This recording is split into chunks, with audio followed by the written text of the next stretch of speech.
This will be a continuation of a verse-by-verse study through the revelation of Jesus Christ. This one will focus on the fifth seal judgment recorded in Revelation 6, 9 through 11. Now, Jeremiah referred to this time to be called Jacob's trouble. You'll find that in Jeremiah chapter 30, verse 7. And basically the idea, Jacob's trouble, is going to bring trouble and tribulation to the nation of Israel. In Jeremiah 30, verse 7, alas, for that great day, so that none is like it. Jesus said in Matthew 24, verse 21, it is going to be the worst time ever known to man. And then Jeremiah continues, it is even the time of Jacob's trouble, but he shall be saved out of it. So since it is a time where it will bring tribulation, trouble, trials to the nation of Israel, and then follow that up with to the world for picking on the nation of Israel, the idea is where the first time the word tribulation is found in the Bible is back in Deuteronomy chapter 4, verse 30. And if you look at the context of that, if you back up to about verse 27, it says, the Lord shall scatter you among the nations, plural, that's Israel, a bunch of different nations, where with Babylon, they were scattered to Babylon. And then when Media Persia took it over, they were placed in Media Persia. And then when Greece took it over, it was Greece, and the same with Rome.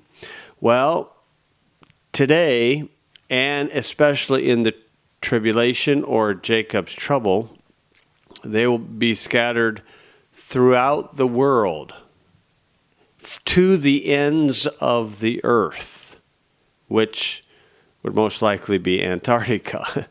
And so Deuteronomy 40, verse 4, verse 30 says, when thou art in tribulation, there's the first time that word is found in the Bible. When thou art in tribulation, and all these things are come upon thee, even in the latter days, if thou turn to the Lord thy God, and shalt be obedient unto his voice, and then so forth. That was the offer that was given to Israel. And Hebrews and James refers to it as the last days, meaning the last days of Daniel's 70 weeks. Now, in Revelation chapter 6, verse 9, I'll read through the three verses, the section for the fifth seal. And the number 5, many seem to think that it represents grace, and maybe it does, maybe it doesn't. This I know, that if you reject the grace, the number 5 represents the number for death. Okay, and so this is a death seal. And it says, and when he had opened the fifth seal, I saw under the altar the souls of them that were slain for the word of God and for the testimony which they held. And they cried with a loud voice, saying, how long, O Lord, how holy and true dost thou not judge and avenge our blood on them that dwell on the earth?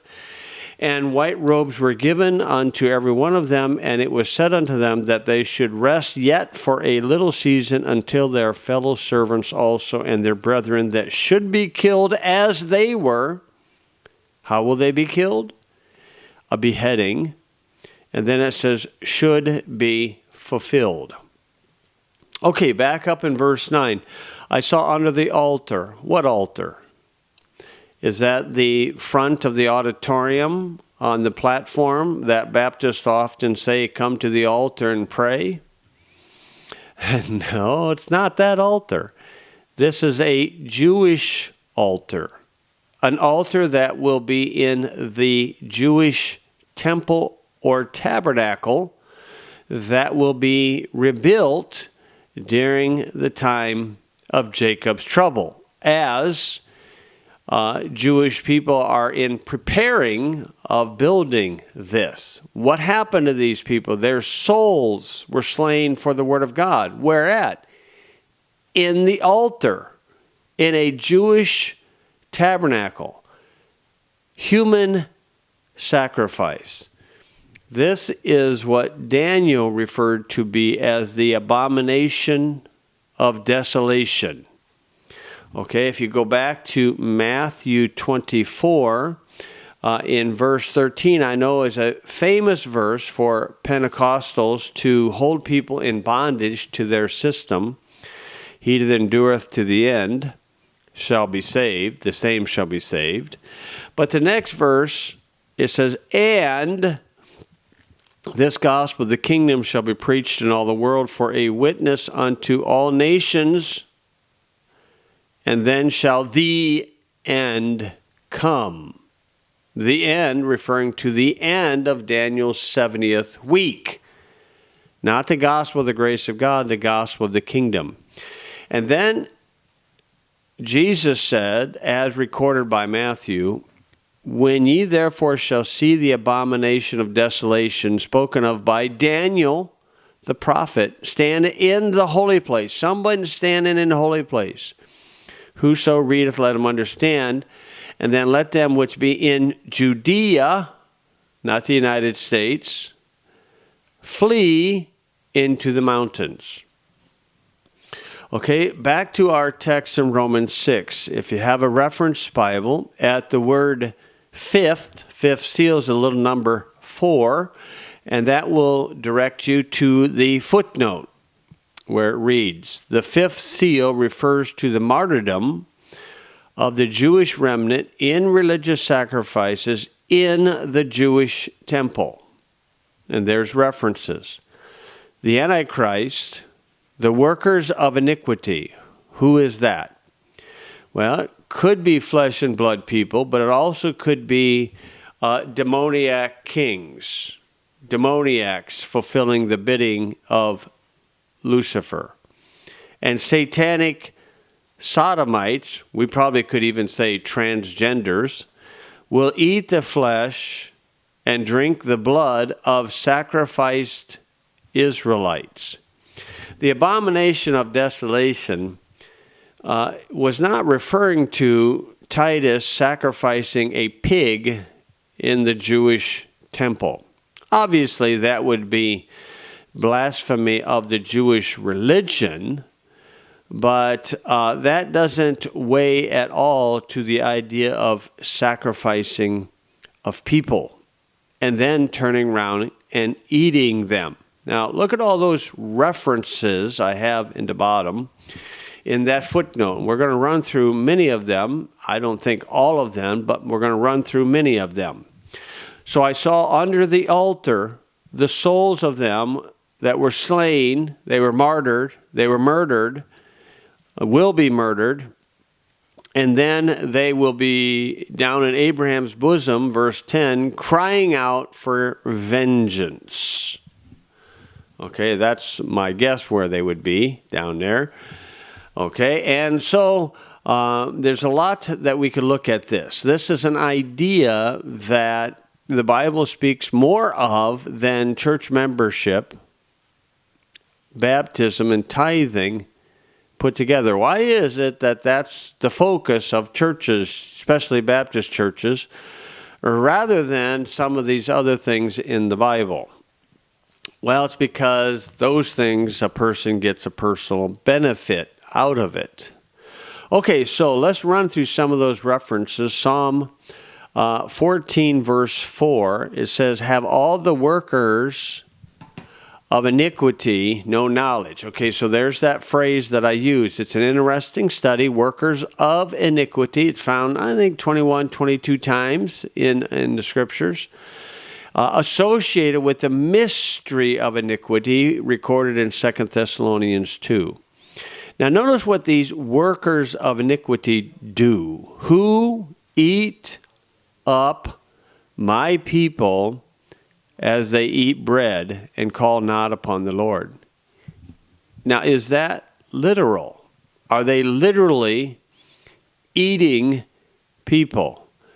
Now, here's what the psalmist writes in Psalm 5, verse 5. Okay, the foolish shall not stand in thy sight. thou, that's God, hatest all workers of iniquity. Okay, so the Lord actually hates those demoniacs manifesting themselves to be men, shapeshifters, and they need human energy in order to appear to be men, in order to deceive the masses. Psalm 53, verse 4. A repeat, have all the workers of iniquity no knowledge, who eat up my people as they eat bread. Psalm 79, verse 1. O God, the heathen are come into thine inheritance. Thy holy temple have they defiled. They have laid Jerusalem on heaps. Now, historically, that took place during Jeremiah's life, but this was written before Jeremiah. And if you look at the Bible doctrinally, the Bible will jump certain years on you. And when you look at it doctrinally, he's more or less here looking toward the completion of Daniel's 70 weeks. And this would be a good cross-reference there at Psalm 79, verse 11, would be Revelation 11, 1 and 2, where the Gentiles will be trotting down Jerusalem and the temple. Psalm 79, 2, the dead bodies of thy servants have they given to be meat unto the fowls of the heaven, strictly for the birds, the flesh of thy saints unto the beasts of the earth. She's gone to the dogs. Their blood have they shed like water round about, and there was none to bury them. We are become a reproach to our neighbors, a scorn and derision to them that are round about us. And then the question that is the same one in Revelation 6, how long, O Lord, wilt thou be angry? Forever shall thy jealousy burn like fire. Daniel's 70th week in Revelation is referred to as the wrath of the Lamb. Okay, let's try another reference as we come in through there. Isaiah 6, verse 13. Isaiah 6, 6th day of the week, 13, Friday the 13th. Now this one is kind of maybe a little tougher to see the cannibalism mentioned here. But it says this, in verse 11, then said I, Lord, how long? Okay, same question, how long? And he answered, until the cities be wasted without inhabitant, and the houses without man, and the land be utterly desolate. Worst time ever known to man. And the Lord hath removed men far away. Okay, so he's going to scatter Israel to the ends of the earth, and there shall be a forsaking in the midst of the land. But yet in it shall be a tenth. In Israel, Jerusalem. That's what he's talking. In it, Israel, shall be a tenth. A tenth of what? In verse 12, a tenth of men. And it shall return and shall be eaten as a teil tree and as an oak, whose substance is in them when they cast their leaves, so the holy seed shall be the substance thereof. Of the 144,000 Jewish men, I would dare say a tenth of them will remain in Israel, knowing they will be sacrificed and eaten. Okay, I'll try Micah before I go to Daniel. Micah chapter 3, verse 1. I said, hear I pray you, O heads of Jacob, and ye princes of the house of Israel, is it not for you to know judgment? Okay, so this will be the political leaders of this time period who hate the good and love evil, and then it says, who pluck off their skin from off them, and their flesh from off their bones. Is that literal or figurative? Who also eat the flesh of my people and flay their skin from off them, and they break their bones and chop them in pieces as for the pot and as for the flesh within the cauldron. What's the result? Then shall they cry unto the Lord. Okay, yep, that's what Revelation 6 is saying, but he will not hear them. Ooh, boy, that's pretty tough. Pretty tough. Now let's go back to Daniel and see where he spoke of this. In Daniel chapter 8, Daniel chapter 8,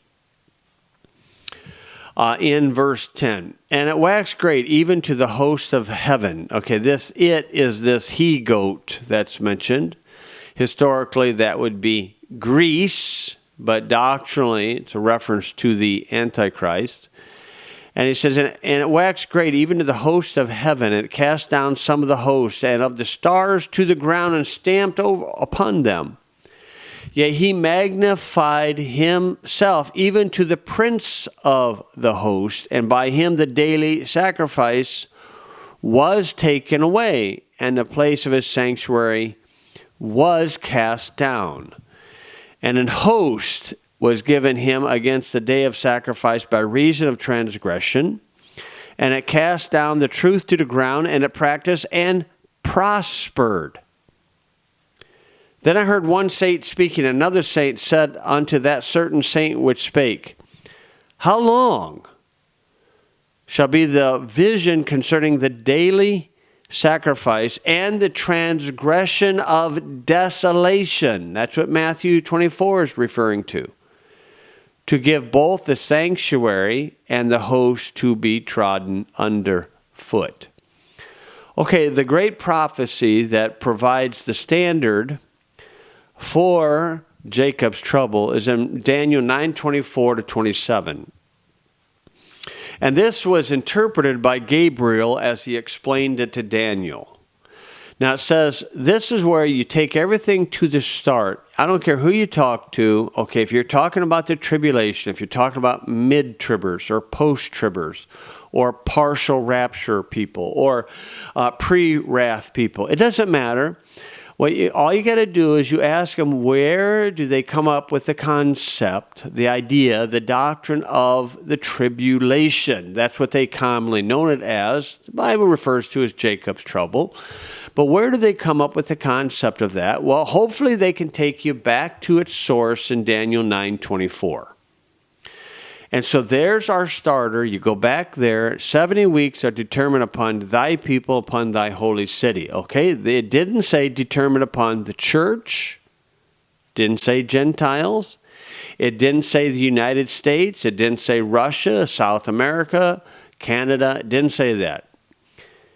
It's thy people, and in the context, that will be Israel, and thy holy city, and in the context, that will be Jerusalem. Now, Gabriel divides those 70 weeks into 3 sections. 7, 62, and 1. And after the 7 and 62, the Messiah is cut off. So he's cut off after the 69. That would have been Palm Sunday. Okay, now I personally believe that on Monday began the first day of the 70th week, and I do believe a few of those days continued into the book of Acts. Okay, I don't believe there's a full 7 left, and I'm certainly convinced there's much more than 3.5. Okay, but again, who cares? I'm not planning on being there. Well, in verse 26, it says, Messiah be cut off, not for himself, and the people of the prince shall come and shall destroy the city, Jerusalem, and the sanctuary. Yeah, that's right. Okay, now historically, that took place in 70 A.D. I think Titus was the Roman ruler at the time. And then it says, and the end thereof shall be with a flood. Okay, that didn't take place in 70 A.D., so when you see something like that, he's jumping, he's giving you something that's going into the doctrinal future, a flood. That flood is described in Revelation 12. But unto the end of the war, desolations are determined. And he shall confirm the covenant with many for 1 week. In the midst of the week, he shall cause the sacrifice and oblation to cease. Okay, so he makes a a 7-year agreement, even though I think it's not quite that far, doesn't matter. And then breaks the agreement, and the Antichrist walks into the Jewish temple, declares himself to be God. Okay, notice sacrifice oblation. Anybody who reads Revelation will see that it's focused on Jerusalem, the temple, the tabernacle, the altar, the sacrifice. It's got nothing to do with the church. Not a thing. Nada. And then it says in the oblation, and the oblation is ceased, and for the overspreading of abominations he shall make it desolate even until the consummation, and that determined shall be poured upon the desolate. Okay, so there'll be nobody walking the streets or the highways in Jerusalem during this time period, because Jesus said it will be the worst time ever known to man, far worse than the flood or Sodom and Gomorrah. Far worse than any natural catastrophe throughout history. Far worse than 70 A.D. Human sacrifices, drinking of blood, eating of men, women, and children, approved of by the world. I mean, phenomenal thing that's going on. Paul wrote about it, recorded it in 2 Thessalonians chapter 2. Verse 3 he says, let no man deceive you by any means, for that day shall not come except there come a falling away first, and that man of sin be revealed, the son of perdition, who opposes and exalted himself above all that is called God or that is worshipped, so that he as God sitteth in the temple of God, showing himself that he is God. Okay, now do you know of an individual, a religious leader, that when he sits on a special seat, that he actually believes that his words are equal to God? Yeah, I know a religious institution that promotes that idea, and it's the Papa Pizzeria over there in the Vatican. Okay, when he speaks ex cathedra, and then he refers to himself as Most Holy Father. How arrogant can a person be? Okay, now, we know that he's not God. We know that he's pretending. We know that I know that his words are fake. Okay? Now, the same man endorses a pretended. Now, I know it's pretended, but they believe in transubstantiation. Where, they hold up a cracker and say, hocus pocus dominocus, and it turns into the literal body of Jesus Christ. And they hold up the fermented Christian Brothers distillery, and hocus pocus dominocus, it goes from hooch to blood. Now, I know they're pretending. I know they're deceived on that idea. But they're pretending. The Antichrist will not be pretending. He will, when he declares himself God. What was it that upset the Jews about Jesus Christ? Blasphemy. He made himself equal with God, right? So they have that really etched into their spirit. No walking, talking man should call himself God. Well, they're going to be hoodwinked by the Antichrist through the beginning of Jacob's trouble. Going to be hoodwinked. But when he goes into the Jewish temple, declares himself to be God, that's going to trigger it. Oh, those Jews are going to realize they got hoodwinked. And especially that 144,000 or whoever is there is going to object. And the Antichrist will send his troops and get them. Will sacrifice them, behead them, catch their blood, drink it, and then eat their flesh in a religious orgy and perversion filled with drugs and everything. This is what the Bible describes to be the abomination of desolation. Phenomenal. Why do you think it is that back in Genesis 9, verse 4, that God prohibited the idea of drinking of blood? Genesis 9:4. But the flesh with the life thereof, which is the blood thereof, shall ye not eat. Why did he put that back then? It's because that's what was going on by the sons of God before the flood, and God drowned it out. That's what was going on with the strange flesh in Sodom and Gomorrah and Admah and Bozrah, that God torched it, blew it off the map. Leviticus chapter 17, God prohibits the drinking of blood in the law, 17 verse 10 and 11, because that's what was taking place down in Egypt by the Pharaohs. And then in Acts 15, it is forbidden, it is prohibited in the New Testament in Acts chapter 15, verse 20, where Paul is telling them to the Gentiles, he basically limits the prohibitions to the Gentiles, not to the law in particular, the entire law, especially not the Sabbath. And he says in verse 20, but that we write unto them that they abstain from pollutions of idols and from fornication and from things strangled and from blood. Now take a look at this picture. I mean, in this picture, you'll see what's going on behind the scenes in the dark crevices of the world, in the deep underground military bases probably, and or in hidden places where demonic entities will worship Lucifer. Look at this. I mean, these men are poking and prodding and strangling a little child, getting a kick out of this because they're so filled with devils. And then after that, they will drink the blood and or adrenaline and get a high out of that. Now, Mel Gibson made a comments about this a few years back in Europe in an interview, that in Hollywood, the number one commodity is the blood of children.